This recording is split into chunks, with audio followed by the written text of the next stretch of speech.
এক শ্রেণী দিশেহারা হয়ে গেছে। আমাদের সমগোত্রীয় কিছু মানুষেরও আজকে মাথা জ্বালা শুরু করেছে। আমরা বলতে চাই, দীর্ঘ আমরা একটা সময় একসাথে ছিলাম, আকীদার প্রশ্ন ছিল না।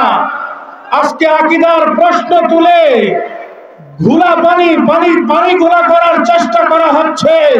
মনে রাখবেন, ইসলামপন্থী জনগণ ঐক্যবদ্ধ হয়ে গেছে। কোন আলেম ইসলামের সাথে আছে, কে আর নাই, জনগণ দেখবে না। ইসলামপন্থী মানুষের সাথে গোটা বাংলাদেশ ঐক্যবদ্ধ।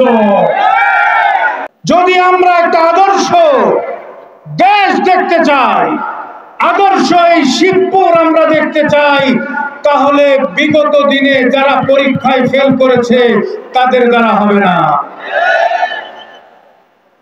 আজকে বাংলাদেশ যারা শাসন করেছে দীর্ঘদিন, তারা বাংলাদেশের মানুষের কাছে পরীক্ষায় ফেল, তারা অনুত্তীর্ণ, তারা চাঁদাবাজ, তারা সন্ত্রাস, তারা জুলুমবাজ, তারা মানুষের অধিকার হরণকারী, তারা দুর্নীতিবাজ।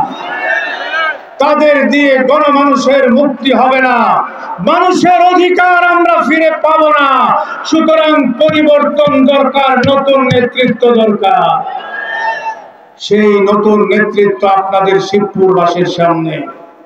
মাওলানা প্রিন্সিপাল রাকিবুল ইসলাম, তিনি ছাত্রদের মাঝে নেতৃত্ব দিয়েছেন, যুবকদের মাঝে নেতৃত্ব দিয়েছেন। ঢাকা মহানগরী দক্ষিণের বাংলাদেশ খেলাফত মজলিসের সাধারণ সম্পাদক, একজন পরীক্ষিত নেতা, একজন আদর্শবান নেতা। তাকে যদি আপনারা জয়যুক্ত করতে পারেন, আমি আপনাদেরকে ঘোষণা দিতে চাই, শিবপুর হবে দুর্নীতি সন্ত্রাস মুক্ত। এই রাকিবুল ইসলামকে আপনারা কি জয়যুক্ত করবেন? কারা কারা করবেন হাত তুলে? রিকশা মার্কার সাথে কারা কারা থাকবেন? কথা শেষ করে ফেলি।